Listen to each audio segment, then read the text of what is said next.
welcome everybody to the Jim Acosta Show. It's another day that ends in Y and Donald Trump's assault on American democracy. He's worried about what's in the Epstein files. So in Texas, Republican state lawmakers acting as Trump lackeys are poised to redraw the state's congressional districts to hand Trump 5 more seats in Congress, or at least they'll try to. Here in Washington, because Trump is worried about what's in the Epstein files, a handful of Republican states are now in the process of sending their National Guard troops to act in a domestic law enforcement capacity, giving the nation's capital the feel of being under occupation.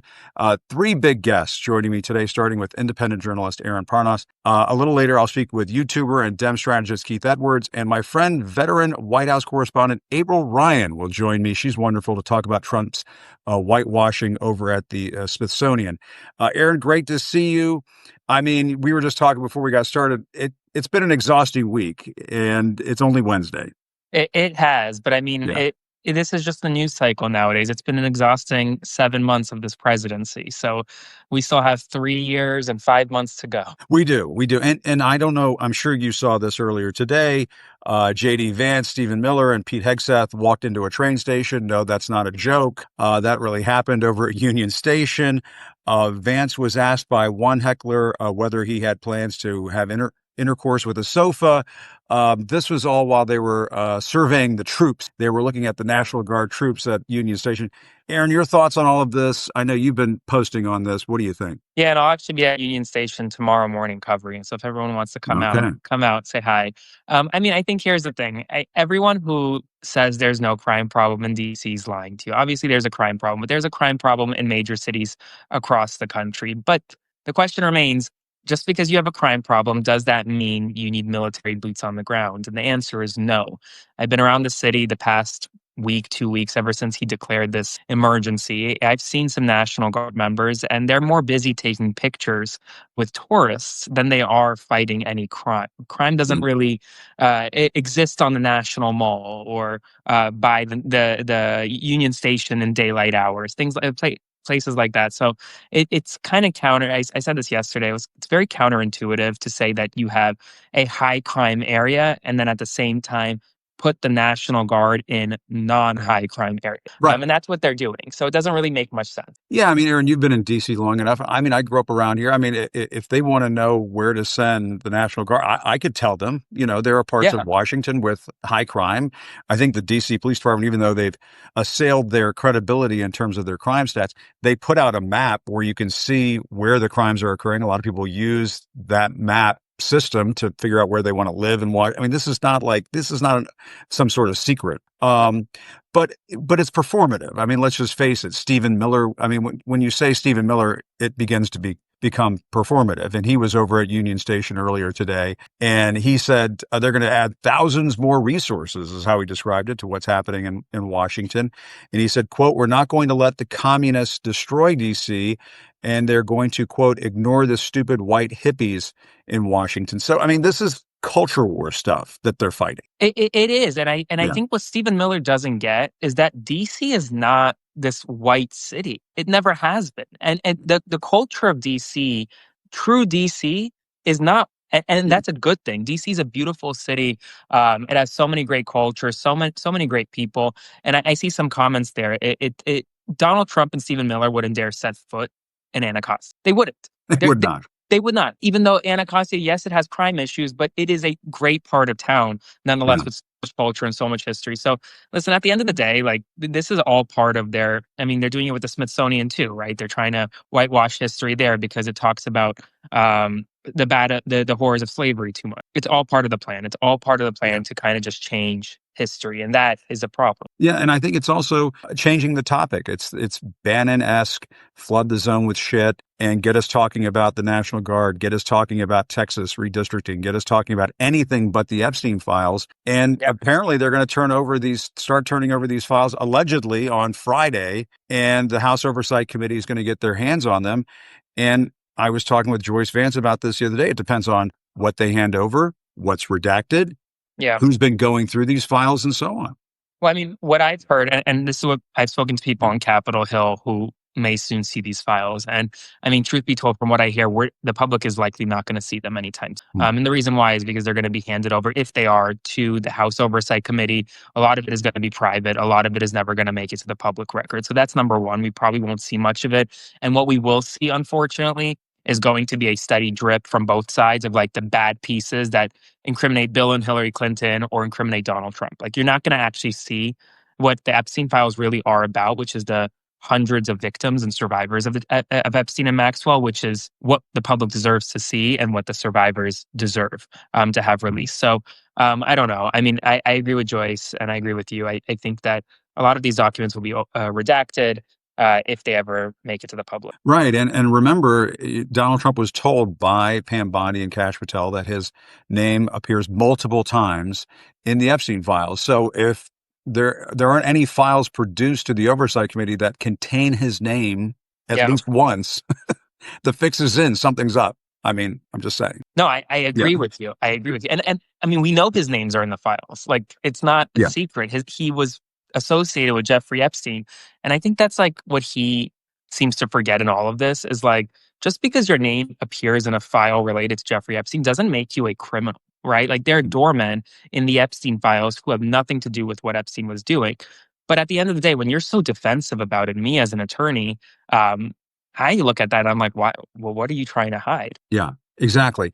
Well, and the other thing that I think they're trying to hide is what the process is like down in Texas, where they're trying to redraw these congressional districts. And it looks like this is going to happen. NBC reporting Texas legislators are scheduled to vote on the GOP plan to redraw the congressional map. That is supposed to happen, I guess, any minute now. Democrats fled the state, of course, for 2 weeks to block this. They did introduce an amendment earlier today, Aaron, I'm sure you saw this, that would require the Epstein files to be, I guess, put out to the public or something along those lines down in Texas. So, I mean, Democrats are trying to throw something into the mix to try, I guess, throw sand into the gears one last time. But this is going to happen. I mean, yeah, it's going to happen. I think that the amendment is just, I mean, I love Texas Democrats, but that's kind of just for show. That's not going anywhere. Yeah. What I'm more concerned about is I don't know if you saw it, but DNC Chairman Ken Martin just put out about 30 minutes ago that he was on a press conference with Cory Booker, Gavin Newsom, and Nicole Collier, the representative who's literally been stuck in the Capitol. Right. And apparently, Representative Collier was ordered to leave the call and was threatened by Texas law enforcement with a felony charge if she didn't comply. So that to me is more concerning. Yes, these maps are going to pass. This is ultimately an issue for the courts, not for the legislature. And so we'll see what happens there. But what they're doing with Representative Collier, they're having these law enforcement officials follow Texas Democrats to their home, to the grocery store. That should be the story right now, in my opinion. Well, no, and there's this permission slip hall pass structure that rule system that they came up with. How ludicrous is this? In what world would a Republican state lawmaker, or any Republican lawmaker, abide by a hall pass or permission slip type system where they can go somewhere if they promise they come back and so on? It's ridiculous. They wouldn't. It's a really weird mechanism, and even like coming from Florida, where I been involved with the Florida legislature, and Florida Republicans wouldn't do this to Democrats. And if it doesn't happen in Florida, this is really there's no question. I mean, Texas is Texas. That's true. but when and again, I think you and I talked about this a little bit the last time we got together. And I think the thing that still shocks me from the last time we spoke, Aaron, was when you told me that basically the only recollection that you have of a president of the United States is Donald Trump. I tell that to people from time to time when I want to impress upon folks how bizarre this time is that we're in right now and how truly terrifying it is. I mean, young people should have a better recollection of the presidency than Donald Trump. But I mean, what we're seeing in real time is some real anti-democratic stuff. Yeah. I think what's happening in DC is just anti-democratic. There's no Republican red state that would deal with a Democratic president sending in Democratic state National Guards. They wouldn't deal with it. And they wouldn't deal with this. Well, it all goes down to preying on the weakest in society. That's been that's been the modicum for the first 7 months of this administration. He is, and DC, they're not the weakest in society, but they're the one part of America that isn't a state, right? Yeah. So he can prey on them because he has the ability to do it. He's literally taking low-hanging fruit. He can't send the National Guard into Detroit, Michigan, and expect that everything's going to be fine. He Yeah. can't expect. He sent the National Guard into Los Angeles, and then protests got bigger. Like it did. This wasn't like a winning issue for him. So he's Yeah. preying on the weak, and he's doing it throughout his first 7 months, and it's very unfortunate. It's very sad to see. But I mean, I have some hope in the sense that people are rising up, people are fighting back in various ways. And hopefully at the end of the day, the courts, I mean, these courts better hang on, because if they don't, once the courts break, it's over. Yeah, I mean that is the last of the remaining guardrails, and we're just seeing this afternoon some judges come down and say that no, the Justice Department can't release the grand jury information from Yeah. Epstein cases, and of course we know that those kinds of grand jury materials are not going to result in Donald Trump being outed in any sort of way. This was just sort of a crazy red herring that he threw out a few weeks ago when he was trying to throw everybody off the scent. And so we're going to have to see how all that plays out. But you did touch on something that I want to pursue further, and that is this notion that Democrats really need to go on offense. Yes. And, Gavin Newsom, I'm going to talk about this with Keith Edwards in a few minutes here. He's a Democratic strategist and YouTuber. I mean, your take on it, Aaron, because a lot of people have hot takes on this. My sense of it is, have at it. Go for it. Why hold back? That's my take too. And I Yeah. think a lot of the hot takes are focused on, well, we don't want Gavin Newsom to be the Democratic nominee for president in 2028. Well, here's the deal, folks. We're in 2025. We're not in 2028. The presidential primary does not start for another year plus. Newsom has not declared. We don't know who's running. We don't know who's not running. In this moment, Gavin Newsom is the most powerful Democrat in the entire country, whether you like it or not, because he rules or he oversees California, which is the largest economy, the fifth largest economy in the world, largest economy on a state level. If Gavin Newsom does not do this, then other states will not follow. They just won't. Yeah. Kathy Hochul won't do it. Jamie Pritzker won't do it. If you want Democrats to act, you need a leader to step up, and Newsom is stepping up. Hey, in 2026, if we have Speaker Jeffries and Senate Majority Leader Brian Schatz or Chuck Schumer, whoever's leading the Senate, then yeah, I mean, we could have a different conversation of who's leading the Democratic Party. But right now, the most powerful Democrat is Gavin Newsom, and he's stepping up to the occasion. So that's kind of my take on it. Like, just stop eating each other. Like, stop eating our own. Yeah, and I think really California has no other choice, and Newsom has no other choice in terms of the redrawing of the congressional maps. I know they're anti-redistricting to a large degree in California, but I think even in California, they're saying, well, we can't just let Trump get away with this when he says I'm entitled to 5 new congressional seats in Texas. You got to do something, yeah. I mean, it's not just that. I mean, when you look at it, the way Newsom's not saying, you know what, I'm ruling with an iron fist. We're just going to pass these new maps and screw you, California residents. No, there's a referendum, Prop 50, on the ballot on November 4th. If California residents don't want this, they can go ahead and reject. They can vote. They can make their voice heard. Can't say the same for Texas. No, that's exactly right. And I mean, to me, the other thing that he's doing that I think a lot of Democrats can take a page from is, what he's been doing on social media, the memes, the tweets. It's a bit juvenile, but I don't give a shit. It's hilarious. So why not? Social media. Oh my God. Social media is not real life. It is not real life. If Gavin Newsom is trolling Trump on social media, the average voter is not going to ever see that. But the people who are going to see that are the people in the White House, and it's pissing the White House off. It's pissing Fox News off. And if they're not talking about what they want to talk about and instead having to respond to Newsom's antics on social media, that's a win in and of itself. Yeah, I mean, when they put out the meme that has Hulk Hogan and Tucker Carlson and Kid Rock laying their hands on Donald Trump, I mean, I'm writing a Substack about this, right? I'm going to put it out after the show is over. But it's funny, but it makes a point, and that is, it is absolutely crazy and goofy and just nuts that people on the far right deify Donald Trump. This is somebody who has he has no business of being, compared in any way to any sort of otherworldly, religious figure. I will say the funniest one that I saw actually recently was from just 2 hours ago, where the press office quote tweeted a Republican like, influencer who said, in a stunning embarrassment, the chairman of Bed Bath & Beyond announces they will not open any retail stores in California. Well, the press office just quote tweeted saying, after their bankruptcy and closure of every store, like most Americans, we thought Bed Bath & Beyond no longer existed. We wish them well in their efforts to try to become relevant again.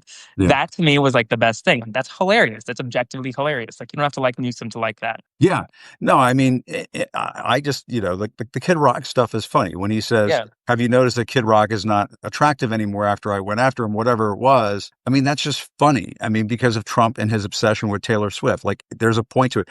And before I let you go there, you had a chance to be on sort of a panel discussion with Governor Newsom. I was. What was that conversation like? You're one of those young influencers. Everybody's like, hey, we got to talk to Aaron. Which, by the way, congratulations. I still say to this day, you're living your best life, and I am. I mean, it's an whatever lucky rabbit's foot you're rubbing. Please, keep doing it. But I am very blessed, and I'm grateful for it. But that conversation with Governor Newsom was a lot of fun. It was a panel of me and a few others and him. And we spent 30 minutes just kind of talking, not just about redistricting efforts. And I asked him about like the legalities of it, but also just generally like he made fun of me for being a Jets fan. Like he's a regular human. Yeah. And I think that needs to be kind of shown as well in all these things, that these politicians are humans. And so I would encourage anyone to go check it out. It was great. Yeah. And you found that, I mean, he's kind of no F's to give at this point in terms of the redistricting battle. He's all in, it seems. Between you and me, if he fails in this and he loses in November, he can kiss the presidency goodbye. So this is, if he wins in November on this redistricting fight, in my opinion, he becomes the initial front runner. But if he loses, it's a big gamble because you don't know how California voters are going to react. But this could make or break his future. So I think he's betting hard on it. Interesting. So you're saying that because he's put all of his eggs in this basket, this thing's got to pass, that they got to pass this thing in California. I assume it will, in which case I think it will too. But I mean, I'm of the position that if this fails and you can't round up 50+1 in one of the bluest states in the nation, then you're not actually necessarily the leader with this whole coalition behind you. Right. So that's like Nancy Pelosi failing to pass a bill in the House and not having votes. This is very similar. So we'll see what happens. Yeah. And folks are like, oh, he's from California. We tried that with Kamala Harris. I sort of think those concerns just sort of get tossed by the wayside right now. I mean, later on, yes, you can focus on that and you can battle it out in the primaries and debates and so on. But it's a sort of like a 5-alarm fire situation. You can't let Trump steal congressional seats. Right. And Kamala Harris was never governor. She was a senator. It's very different. And Kamala Harris didn't lose because she was from California. She lost because she was associated with Joe Biden more than anything. So it's very different. Yeah. And for the folks at home who are wondering, Aaron, how many videos have you already done today? Oh, I think. And on what? In total, like 10 or 11. And I have I think 6 or 7 more to go. We did everything from the fact that Target CEO had to step down because sales slumped to the stuff happening with Representative Collier to the new White House account on TikTok being trolled incessantly to everything in between. Oh, what do you think? What do you think of the TikTok thing? I guess just very quickly. I'll let you go. I think it is objectively hilarious that they're getting trolled like this on TikTok because they're not getting the reaction they wanted. But it's also interesting, like TikTok's not going away if they're going to open up an account on it. Yeah. And Trump initially wanted to get rid of TikTok, and then he brought it back because it was working to his benefit. And now he's, it's yeah. I mean, it's on whatever's in his self-interest. What's that? It's not Taco Tuesday, but it's not. It's TikTok Taco Tuesday. TikTok Taco Tuesday. Yeah, literally. But actually, it's Wednesday. So, all right. Well, Aaron, great to talk to you. I know you said 6 or 7 more videos to cut. That sounds like you're slacking off a little bit. It should be much higher than that. I don't want to jinx us, Jim, but that means it's a slow news day. Do not say that. Because what happens is that I'll say, okay, thanks everybody, goodbye, and then some bombshell will happen. Yeah, literally. All right, Aaron, great to see you as always. Thanks a lot, for man. Having me. All Bye, right. Guys. We appreciate it. Thanks, Aaron. Aaron Parnas, great Aaron Parnas. I'm going to go very quickly to Keith Edwards because Keith is somebody I've been meaning to have on for some time now, in part because his social media game is so great. And I have to get him on this Gavin Newsom situation. And he put out a really interesting and smart observation, I think, earlier today, which I definitely want to have a bit of a conversation about. So we're going to try to get Keith on here in just a second. Hopefully he'll chime in. I think if I'm not mistaken, this may be the first, if not one of Keith's first Substacks. He can clarify things on that. I'm going to tell him that we are sending the invite now on your phone. Okay, so hopefully he'll chime in here in just a second.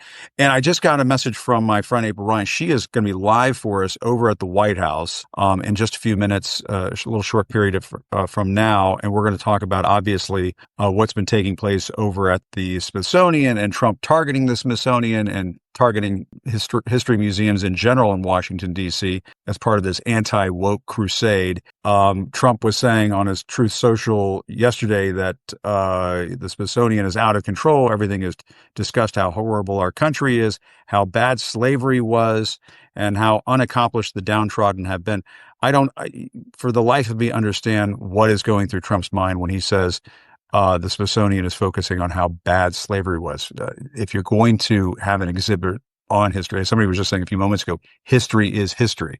If you're going to do an exhibit on history, obviously you have to portray it for what it is. All right, we're still waiting for Keith to chime in. Hopefully he is going to accept the invite. This might have a little bit to do with Keith not being on the Substack machine before. I'm going to see if I can get to the bottom of this. Let me see if maybe I should divert over to my pal April Ryan real quick, just to give Keith a few more. Oh, he says he's on. Oh no, he says he's on. Keith says he's on.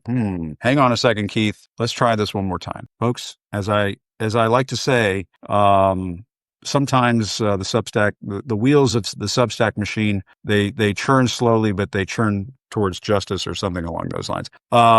We're still trying to, let's see. Keith says he's on. Let's see here. Keith, there he is. Is this it? Do I have it? There he is. Hey, what's up, man? How are you? How's it going? Things are good. Things are good. It's just one of those, it's live. I don't want to call it live television because we're not on television. We're talking to our phones, but it's live something. And occasionally the Substack thing, the little hamster slows down and it doesn't happen. Well, but I know the joy of being live online, so I get it. And when you're running it all too, it's we'll like clean it nothing up in else. post. We'll clean it up in post. I was talking to Aaron. Aaron's been killing it. You've been killing it. And I do want to talk about what you've been doing on YouTube because I'm fascinated by it. And I want to get to that. But Aaron and I were just having the conversation about Gavin Newsom. Everybody's talking about Gavin Newsom. I saw a really smart observation from you earlier today where you said this thing that Gavin Newsom has been doing also sort of makes the point that whether we like Twitter, X, whatever you want to call it or not, it's part of our national conversation. It just is what it is, whether Elon Musk is in charge of it or not. For now, I mean, I fully don't understand why when this all happened 2-3 years ago, why the Democratic establishment didn't say peace, goodbye, we're not going to give you our clout and go somewhere else. When Threads was available, we have Blue Sky now. But we are in this moment where X is still the way in which politics, the battlefield is fought still on X, which used to be Twitter. I hate that, as I said in my tweet, but that is what it is. And if not for X and what Gavin Newsom is doing, he would not. I think he gained he was at 500,000 TikTok followers. Now he's at 2 million. Wow. He was at 1 million, just below 1 million Instagram followers. Now he's at 2.2 million Instagram. Yeah. It's all because of tweets. Really, right, it's because exactly. of tweets, Well, and people can shit on it and say, oh, well, he shouldn't do that. It's juvenile or whatever. But, if anybody missed what happened in the 2024 campaign, part of what Trump did in coming back was fueled by the podcast guys and people who are on streaming and in this world, in this digital world. They just are. And so if you're not playing on that turf, if you're not in that landscape, you're fucked. It's what you are.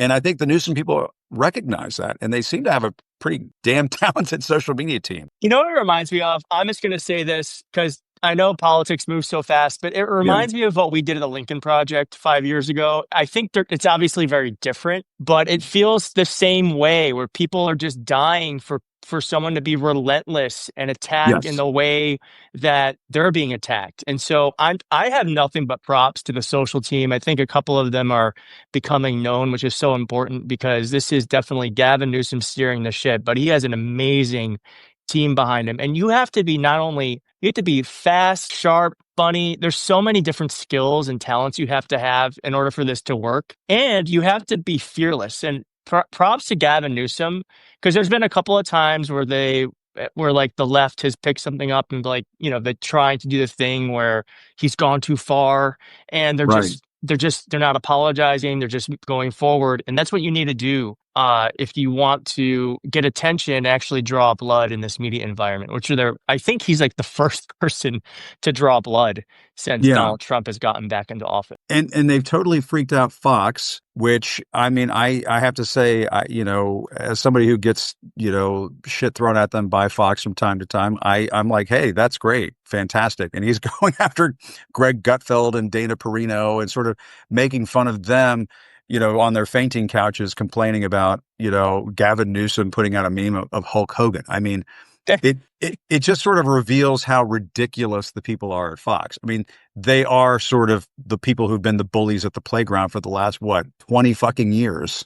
Mm-hmm. So why not? Yeah, I mean, it's what I love about it, because it's a parody, right? It's a parody. It's satire. It's obviously he would not be doing this if Donald Trump wasn't doing it. But what it's making Republicans do and Fox do is have to stare at what Trump is doing in a different way. I think we've all become kind of used to it.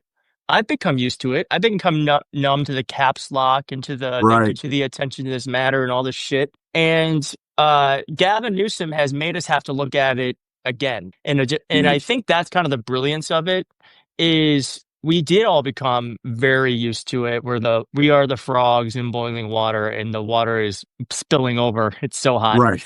And we're used to it. Yeah. But because of this, we all have had to say, wait a second, this is kind of it. Like it's made it new again. And the fact that Fox the fact that Fox is critiquing him on the very thing, he's not doing anything different than what Trump has done. Like being blessed by Hulk Hogan and Kid Rock, that's something Trump has posted. The Kid Rock meme of like, I want you to support Gavin. Like that's something that Trump did with Taylor Swift. We've all become so used to it. But it is insane. It is insane that the president of the United States behaves this way online, which to me is like, if you put what he said on like the traditional letterhead of the White House or the president's seal, with the things that Trump says, we become used to it. But it's not normal. It's not normal. I'm glad he's shining a light on it and making Fox have to engage with some hypocrisy. Yeah, and at the risk of overstating things, I mean, there's some Scorsese or Spielberg-like magic to what they're doing, right? Didn't they put out a video that was sort of mocking Hegseth and RFK Jr. at the gym? I mean, that's brilliant. I mean, I love that kind of stuff. And the other thing too is, the other thing that I find to be just really bizarre and vomit-inducing about how the right, sort of goes and puts Trump on a pedestal. They will portray Trump as having like rock hard abs or like giant guns with machine guns and all this shit. And so the Newsom people or the Newsom fans out there are coming up with their own images of like the same exact thing. And it's hilarious. And that kind of mockery is desperately needed right now. Yeah, people are very hungry for it. I think that's the thing that I think it's allowing us to kind of have a sigh. I think there has been all of this anxiety around what Trump is doing. And one thing authoritarians do not like, aside from democracy and voting, is comedy, because it really puts a puncture into the facade that they build up for themselves. And so when you can laugh at it, it takes the power away from it. And so that's what Gavin Newsom was really giving us the opportunity to do, is to take the power away from the authoritarian regime. And when you do that, it's kind of like the president has no clothes sort of situation. Exactly. And so we're kind of like, wait a second, like these are fucking idiots. These are idiots. And it's like an insane thing that we're being put through. And I think it kind of gives the movement that we have a lot more energy, because with laughter comes joy, and with joy gives you the ability to kind of move forward in a more intentional way, I think. Yeah, the emperor has no clothes, and he has no abs either in Donald Trump's.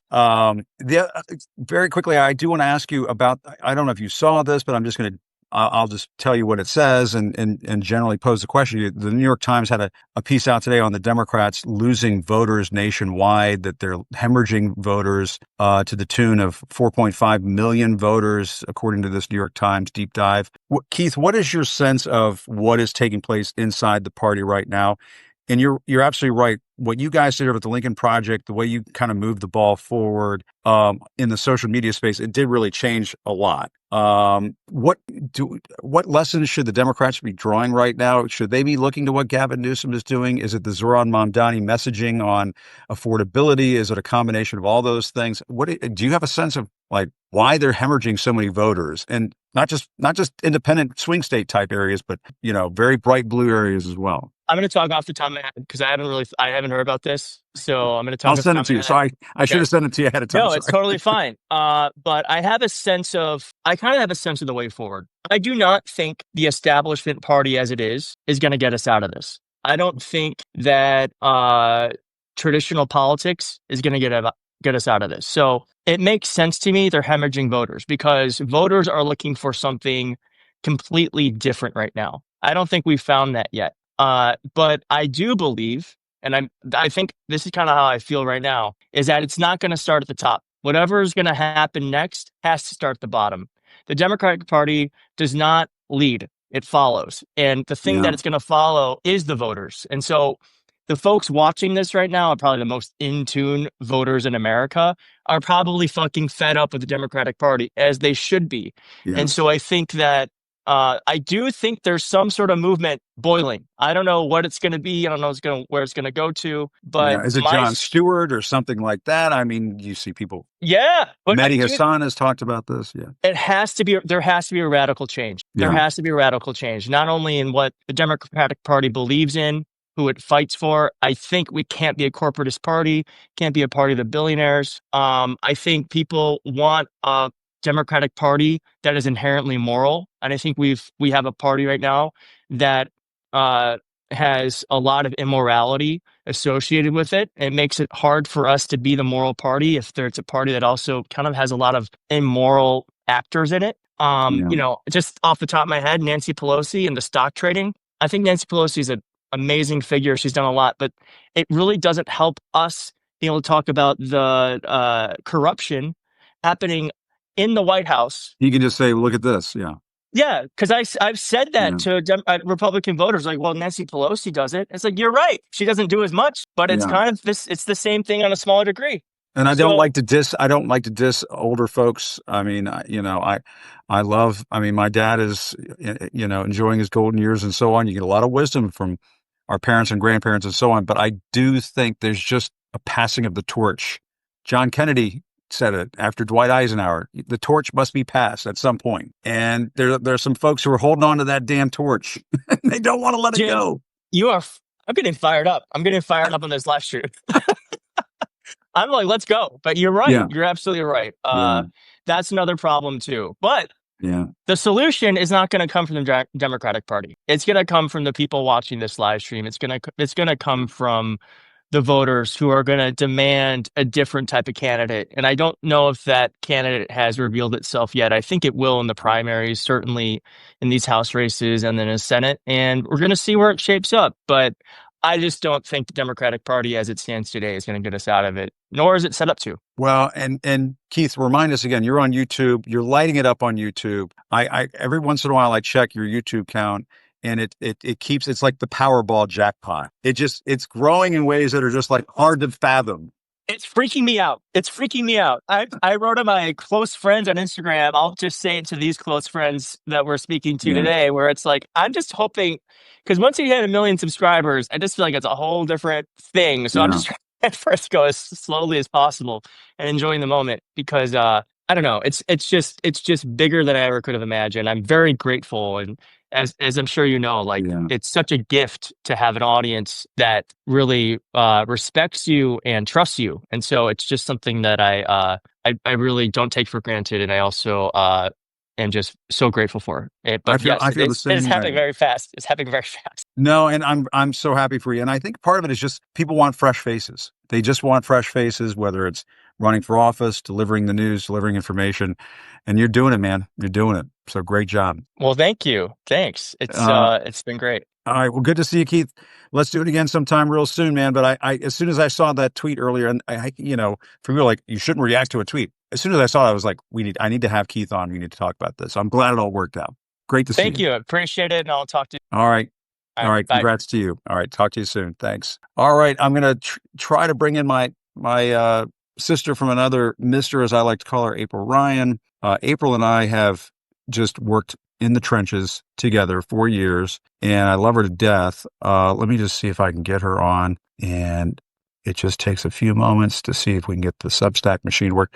I think April was trying to say, Jim, here I am, let's go. And I'm hoping she has not given up entirely on me here. April is the best. When you talk about legendary White House correspondents, April Ryan will always be included in that category. There's April right there. April, we got to get the phone the other way. Oh, dang. April, you texted me and you said, I've got this beautiful White House backdrop. And you do. It's beautiful. Look at that. Remember, look, let me tell you something. Guess what I'm using as to hold the phone up? A person? No, you're using that black wrought iron gate. Oh, you are. Good for you. Child, let me tell you something. You got to learn how to use what you got. You got to use what you got. No question about it. I remember that black wrought iron gate. Yes. It was there when I was there not that long ago. It was there before we both were here. Oh, that's a good point. And it'll probably be here till we, whatever. But yeah, it's the end of the day. People are leaving, and well, that I have to ask you: Do people feel like a little weird leaving the White House these days? Because I remember during the first term, you were afraid. Well, that's true. No, I'm not being funny. It's a whole. It's a different cast of characters, even reporters, and it's a whole. It's not. We've always had a friendly adversarial relationship around here, but it's just, I come here, do what I got to do, and then you get the hell out. Yeah. Okay. So since you mentioned it, I have to ask, because we used to have the weird folks there when you and I were there, when I was there with you. Oh, but it seems like it's on steroids now, where you have these right-wing podcasters and stuff, and maybe we can't talk to you loud because they might hear you. Marjorie Taylor Greene boyfriend is hovering around here, and all. What's Brian Glenn like? Is he a nice guy? We don't even talk. We just Rachel Scott is coming. I don't even deal. I'm serious. I can't get involved. Hi, Rachel. Hi, April. I'm on a Substack. Oh, you are? Okay. Hi, Rachel. I'll see you later. Jim Acosta said hi. Oh, hey, Jim. Hi. Now, I can talk to Rachel. Rachel's wonderful. Yeah. Yeah. But it's a whole different. They said you and I were hams. You got people going in there talking about, if I'm walking with Marjorie Taylor, MTG in Washington, it's safe. Oh, Mr. Zelensky, why aren't you wearing a suit? Oh, I'm glad to see you wearing a suit. What? But Zelensky blew him up the other day. That was so funny when Zelensky was like, I see you're wearing the same suit or something like that. That was good. The Ukrainian shade was very good. That was strong Ukrainian shade. That was strong Ukrainian. Well, April, I do have to talk to you about, because you and I have talked about this before, this attack on history, the front lines of Donald Trump's attack on history in this country is at the Smithsonian. It's at our beautiful, grand museums that we have here in Washington, D.C. And he seems to have a bone to pick with the African American History Museum, which is just a beautiful place. And he says it's too focused on how bad slavery was. I have to get your thoughts. The Smithsonian is focused on how bad slavery was. But let's talk about the Smithsonian. The Smithsonian is a Washington Zoo, right? The pandas. Pandas. I don't see anything talking about slavery there. The pandas. Those beautiful pandas that we did an exchange with. That's the first. Do you realize in second grade, I'm from Baltimore, and my mother was a chaperone, and they did this thing, this trip to the zoo. That was my first experience at Smithsonian. Then, the Natural History Museum. I gone to so many of the museums. There's one that called the African Art Museum with all the masks and everything. Right. But the one in particular that deals with slavery, and I love sip that tea. Yes. Because, that's what I do. That's what you do now. You have the tea. Every Thursday at 5 p.m. I have a show called The Tea. I want you guys to tune in because we're talking about this tomorrow. But here's the deal. From this beautiful setting of the historic White House. The only museum that I see dealing with slavery down in the bowels of the museum. It was strategically built that way. So you go from the bottom, from the hurt, the middle passage to joy, Black joy. The only museum that I see that totally focuses, not totally focuses, but has a focus, has an expansive, researched and studied focus by PhDs. It's not just a whim, oh, I'm going to do this. I watched Roots and I'm going to throw this here and throw this. No, studied exhibit on slavery is the National Museum of African American History and Culture, affectionately known as the Blacksonian. And the first time I went, I cried. It was the day that it opened, and George W. Bush was there, Barack Obama was president, John Lewis was there. We were reporters covering it, and they let us go down. They said they had people to help you deal with your grief. Right. Nobody was there for me, and I'm the descendant of a slave. So you don't like to focus on it, but my great-great-grandfather, his name is Dollar Brown, it was sold on the auction block in Fayetteville, North Carolina. He couldn't write his name, and he couldn't read or write. But the census taker, and I found all of this. Census tech, I got it, and it's the Census Bureau. I've got the Census Bureau reports that he couldn't read or write, but they put an X by his name. Slavery is real for me. So you're discounting a whole swath of people when you talk about their focus is too much. One of the reasons why that museum is one of the greatest museums around the world is because of its intense and exacting focus on what happened to take the mystery, take the veil off. Because I'm going to tell you something. I don't know if you did this, but when I went to Catholic school in Baltimore, it was like a graph or two. And, it fills my heart. This nation is filled with so many different groups of people. The Holocaust Museum, I live in a Jewish community. I want to learn more about other cultures, but it takes a narrow-minded person. Somebody who's fearful to shut down your education to learn. I mean, they've banned our books. They're banning everything about us. But let me say this. Let's talk about this a couple of months ago. Yeah. Remember I did the story on it because the word was getting out. I'm not going to tell you who I talked to, but even Lonnie Punch was in March talking in North Carolina to people saying how serious this was. And they were trying to quell all the stories so they wouldn't get the focus being on them. We forgot. We were so focused on the museum at that time. Poor Carla Hayden over at the National Archives got fired, right? Yeah. Black woman, another Black woman. So the bottom line is the museum is under fire. It's been under fire, okay? And Donald Trump toured this museum during his first, when Omarosa was the Black minder here. She took him over there. He could only stay a little bit. Light and dark can't stay in the same place, if you understand what I'm saying. He had to flee the museum. So when I say light, brightness, and the darkness, you understand. Exactly. The darkness inside. Yeah. That's my brother from another mother. He understands. That's it. He walked with Ben Carson, the then HUD secretary, and saw the exhibit on Ben Carson. And then he left. He wasn't there long. So how does he know? But he probably knows because people have told him. But what he's saying goes along with this anti-woke and anti-DEI effort, right? And it goes along with the fact that they don't want to call on me here. They don't let me in the Oval Office because I guess I'm too Black, I'm too woke. I woke up this morning. You asked too many good questions. That's what it is. But that's why I'm here on Substack, so we can expose all this. That's exactly right. But I think part of it is a couple of things. One is, I think Donald Trump is trying to normalize hatred. No. Let's take the ing out. Let's take the try out. He is doing it. It's happening. He is doing it. Normalizing. You're right. That's right. He is normalizing hatred. And he's trying to make it okay. He's trying to make it okay for people. In this historic place, he's doing that. Yeah. It's not okay. It'll never be okay. That's right. And that to me is why it's worth fighting for. It's worth fighting for places like the National African American History. If they do this to us, what other communities will they do this to? That's right. So it's just like what was happening to our Latina brothers and sisters with immigration. It went from Latina, Brazilians, to Haitians, to Iranians. It's anybody. And then now the cities. Every city happens to be Black mayors, diverse cities. DC, let me tell you something. In any city, you know where to go and where not to go. And if you don't, you better call the police department and find out where you can and cannot go at what time of night. And this is all because, one, he doesn't like Mayor Bowser, okay? Yeah. They fought with that Black Lives Matter situation. That's right, yeah. And in Oakland, now we're talking about Oakland, now a mayor who is a Black woman who worked alongside with the then vilified Black Panther Party that gave us things like sickle cell, putting a focus on sickle cell, free breakfast, The government does, well, not anymore because they've taken, well, maybe not in some places because they've taken federal funding away for these free meals for the children. Yeah. Also, what about free clinics? We were having free clinics, okay? Well, he just doesn't like, well, I mean, I'm sorry, but there are days of saying you can't associate with this person or you're in trouble because you associated with that person. Those days are over. He associated with Jeffrey Epstein for how many years? And that's the thing. We're just starting to hear about Jeffrey Epstein again.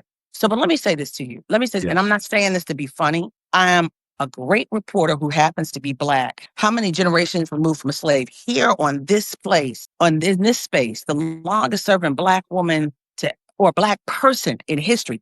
That's not by happenstance. But I'm going to say this to you. I'd be damned if I'm not going to teach my children my history. Okay? Because when you don't know your history, you don't know who you are. You don't know where you've been and where you're going. And when you start erasing people's minds and everything, who are we? I'm not somebody. Here's my thing. I was taught as a young age. I was born, matter of fact, my birthday, I'm expecting a gift. My birthday, September 5th. I was born a couple of months before Dr. King was assassinated, right? My parents were in that civil rights era. So they always told me, they regaled me, and they let me know I was the first generation, one of the first generations to be born shackleless. And when we go to that museum, we see the shackles of the babies. That hurts. The shackles of the adults. We see the one of the slave ships, the timbers from the slave ship. We see the products that the slave worked, sugar and cotton, that a lot of these Ivy League universities are built upon, and we can't even get in. So I want to say, as a Latino, I feel shackleless too, and I'm proud to have been born and raised in a generation, because who wants to be shackled to institutional racism, whether you're white, Black, Latino. And what Donald Trump is trying to do is he's trying to tell people that it's okay to listen to that little voice inside of them that says it's okay to hate other people. That's what he's trying to do, and that's what's so wrong about it. Jill Scott has a song, and I'm gonna call this up because it's called "Hate on Me, Hater." It's way back in the day. It says, "Hate on me because my mind is free. Feel my destiny. So shall it be." There is a fear. Donald Trump has said in 1989, being interviewed by Bryant Gumbel, he said, highly educated Black men and women fare better than highly educated white people. I don't know where he gets that from, because that's not the case in my community, in my household. My mother always told me I had to be better just to be considered average, But I'm going to say this too about the museum. And I'm sorry, guys, that I'm just going on and on. I see the I love it. Everybody loves it. But it bothers me because I love this place. I love the museum. And this place is where, who would have thought a Black woman from Baltimore going to the HBCU would make history? For all intents and purposes, my name should be in there, and it may never be under this administration. It should be. And it will be. And that's not even why. But let me tell you something. When a couple of months ago, when they started taking things out saying it was on loan, I want you to hear me. When things were being taken out saying, oh, they're giving the loans back, they have warehouses of artifacts everywhere. They didn't need to put things back. They have warehouses of artifacts. But guess what? They gave them back. And I'm starting to see they may have given it back so they wouldn't be thrown away, discarded, or lost. Yeah. Or trashed. Well, and if they had their way, they'd shut the whole museum down. And that's just not going to happen. You think there was a protest? You think they've been protests over other things? Shut that museum down. You watch Black folk. Look, they've been trying to protest, find the right protest. And you think shut it down. Watch what Black folks do. You think Target lost its CEO? There's going to be a lot of stuff coming on. Exactly. I think I hit it. A fly just went right, or something just hit me right in the head. I think it wanted to let me know I hit the nail squarely. They said you nailed it. That's it. That's what it is. Well, April, I mean, the reason why I wanted to reach out to you is when I saw this, I just thought, again, this is a teachable moment. Barack Obama used to talk about teachable moment. And you know what? The president of the United States is not capable of giving this country teachable moment, but you are. People like you are, April. We need people like you. He attended Wharton. He can read and he can write. But that education did not take care of what's in here. But let me say this to you. The hatred, we have normalized the community, this white community up in Arkansas. We have normalized people walking with ski masks in the heat of summer, walking down the street. Yep. We have normalized that. But when I walk down the street with a bunch of people, it's a problem. I am shackled, and a lot of people feel this way. And I think it's just a matter of that. I'm going to tell you, HBCUs and that place, that museum, those are things you don't touch in the Black community.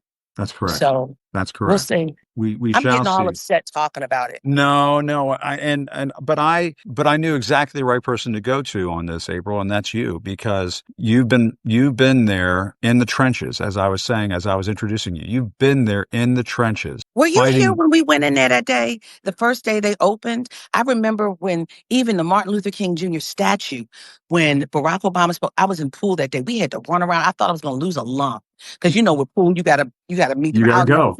I was like, but I've been there for these significant moments and seeing not just this nation but the world rally and support. Yes, Yeah. But I think the problem is, and I might be simplifying it, I think that everyone needs to feel like they matter. And you have a certain segment of society that's making this kind of push because they feel like they don't matter. Everybody matters. But what I'm not going to do, I'm not going to sit up there and let you hold me down and oppress me. That's right. Because I'm free, shackleless. I love it. That's going to be the theme for our show today, April. Shackleless. Guys, everybody do this. Do this. Do this. Do it right now. It feels good, actually. Yeah. Imagine for all of our allies here who were never enslaved, think about what it would be like on a ship for at least 6 months.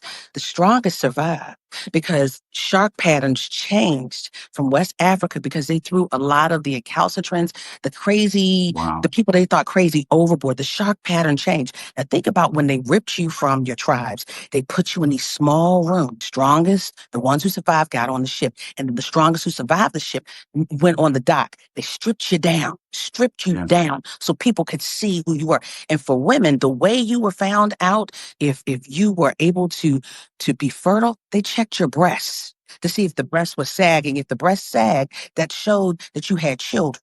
How dare you? And if you didn't have children, they sent you on the journey so you could bear the next round of free labor. That's bull. That's right. That's why I say I'm free. And that's why, child, that's okay. But I'm glad. Say what you got to say, honestly. And I love that you're saying it from the heart because people need to hear it. Yeah, people need to hear it. And I hope this breaks through. It deserves to break through. Here at this White House, because they're going to find this. They say, with April up there with Jim, they might, they're going to try to do something. But I don't care. Well, that's okay. That's all right. They can't shut us all down. And as far as I understand, they haven't been able to figure out how to shut this down. So I'm going to keep doing it. And I'm going to keep having you on and we'll keep spilling the tea. And you're going to do it tomorrow. So yes, I'm spilling the tea tomorrow at 5 p.m. Please, guys, subscribe. Come on to my show. We're talking about this, Jim. We've got Jamal Bryant. He's going to talk about this. He's going to talk about Target. Pastor Jamal Bryant, civil rights, religious leader that you either love to love or love to hate. But whether you hate him or love him, he's still doing some things. At Target CEO is stepping down. They've lost a lot of money, okay? Because they're anti-DEI stance. It's one piece at a time. And look at what happened. We don't have time, but I want you guys to Google the Montgomery bus boycott.